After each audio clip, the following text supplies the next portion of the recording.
Join us now on the markets.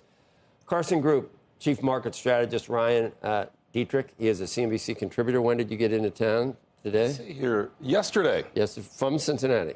Yeah, flew in from Cincinnati, hometown. Your old hometown. My old hometown. Yes. Reds just got swept by the Brewers, but who cares? They can beat the Yankees. They can't beat anyone else. Yeah, all right. You all along have been saying an inflationary year, but that wasn't going to be necessarily bad for the stock market. You love looking at history. We're up 20% since the March lows. Yeah. What happens after a move like that? When's the last time you saw a 2-month move like that?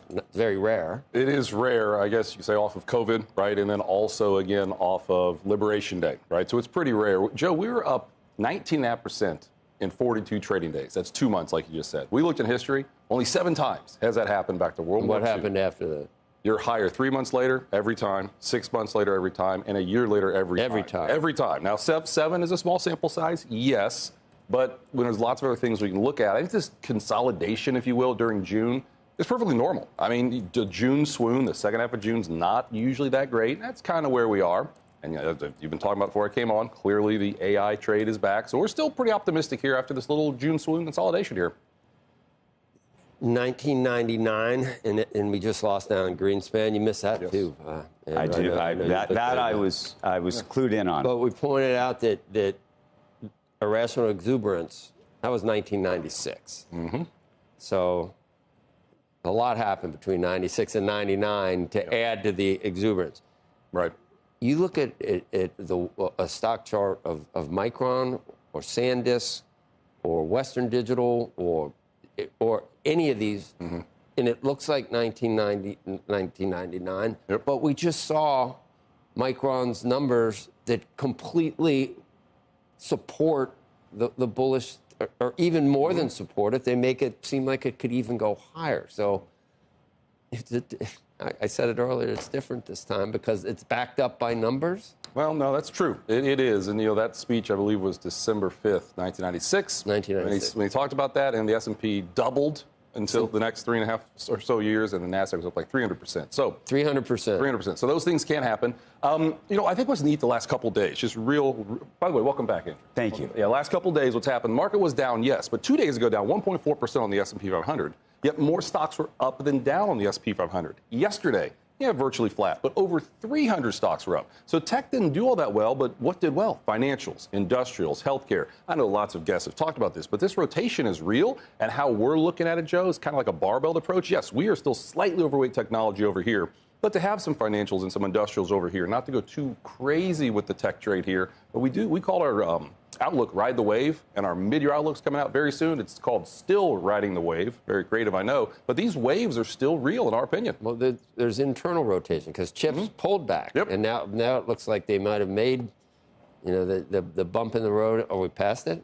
I think so. I think so. NVIDIA goes to new highs, too? And the other thing I think about July, and I know seasonals, right? July historically is a pretty strong month, like one of the strongest months, especially the last 20 years. And why is that? A couple of reasons, but I think earnings season is a big one, and we're going to find out real soon with these large tech names, AI names, the rollouts, the spending, the CapEx. When it comes to AI, we don't think it's slowing down, and that's probably still going to be a net positive for this bull market, which is still alive and well. Inflationary growth year. Your inflationary part of that might have seen the worst levels.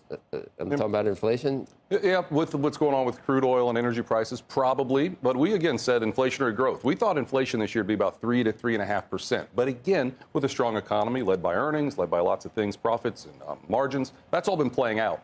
What's interesting about inflation, though, look at core, right, which, again, as we know, strips out energy. We're seeing services inflation going higher. We're seeing goods inflation going higher. What did Tim Cook say just last week with Apple, right? Increasing prices, but that probably means higher margins also. That's why that stock's done okay since he said that. All in all, if inflation hangs out around 3%, we think the market will take it just fine. And one more thing about the Fed here, or to add about the Fed, I think the Fed's on pause. I know everyone's kind of jumped on the other side of that with maybe hikes. We think the Fed's going to be on pause. And again, like you just said, maybe inflation improves a little bit, and that's why they'll be on pause. How many more months of the higher energy prices that we have already seen? I mean, maybe we're headed lower. Maybe, who knows? You never know. It could go back up, obviously. But For 3 months, do we still see some of that seeping into everything else so that the core eventually goes up? We think so. I mean, I think that's the case. And again, when you have a strong-ish economy like we think we do, the labor market is really starting to heat up. 500,000 jobs created the last 3 months. Just so everyone knows, last year we made like 100,000 jobs the whole year. The services data and the manufacturing data, there's improvement. So that inflation might stay a little hot, but again, run it hot is kind of another theme we've been saying with the Fed. That's probably more net dovish than what the Fed fund futures expect. That's probably still going to be a good thing for equity investors, and the economy's going to hang in there. Treasury Secretary yesterday said that he thought we were at 4% before the Iran war, GDP. You believe that? That based on, and that we were well positioned for, we do produce a lot of oil here as the swing producer now and more than anywhere else. Big, beautiful bill, that helped? It helped. I mean, it definitely helped, I guess. Obviously, some of the impact of that is waning, I guess we'll say. I'm not sure we were 4% GDP, but I do think the second half of this year, we might see some of those things. So 3.5% the second half of this year. Yeah, we think it's possible. We have a proprietary indicator, looks at a leading economic indicator, look at a bunch of different things. Keep this real simple. It never said there'd be a recession in 2023, 24, and a lot of other ones did. It has been increasing, improving. So we're seeing signs again that the economy here in the U.S. is turning a corner. And again, we know AI has been a big part of the economy. We know that. But I think the consumer is going to be the winner of the second half of the year with that labor market. And that's why we're going to have a solid second half of the year on the economy. We're very conservative in the Midwest, in Cincinnati. Do you try to predict where the S&P will be by the end of the year? Do you give a number? We do. At the start of this year, we said about 15%. And we never cut that target, even in March. What's that equate to? Oh, well, another 7 or 8% from right now. So I like to just use the numbers. We're about 8% right now on the S&P. So 7,800. Yeah, 7,800, 7,900-ish around there. Now, we might up that for our mid-year target, which is going to come out. But I'll be honest, we manage billions of dollars. I hate to give targets as a strategist. I like to look at the market on the aggregate. I would never, if I was a... You can get yourself in trouble. Never give it. No, I mean, that's why I like to say overweight equities, still underweight bonds. That's still where we are. Still sticking with those cyclicals like we talked about. But we did say 15% made sense this year. Maybe direction, but not time. Exactly. Get yourself out of trouble that way. Market's headed higher. That's the easy way to put it. And that's what we've been saying that for 3 years. And unfortunately, knock on wood, it's been working.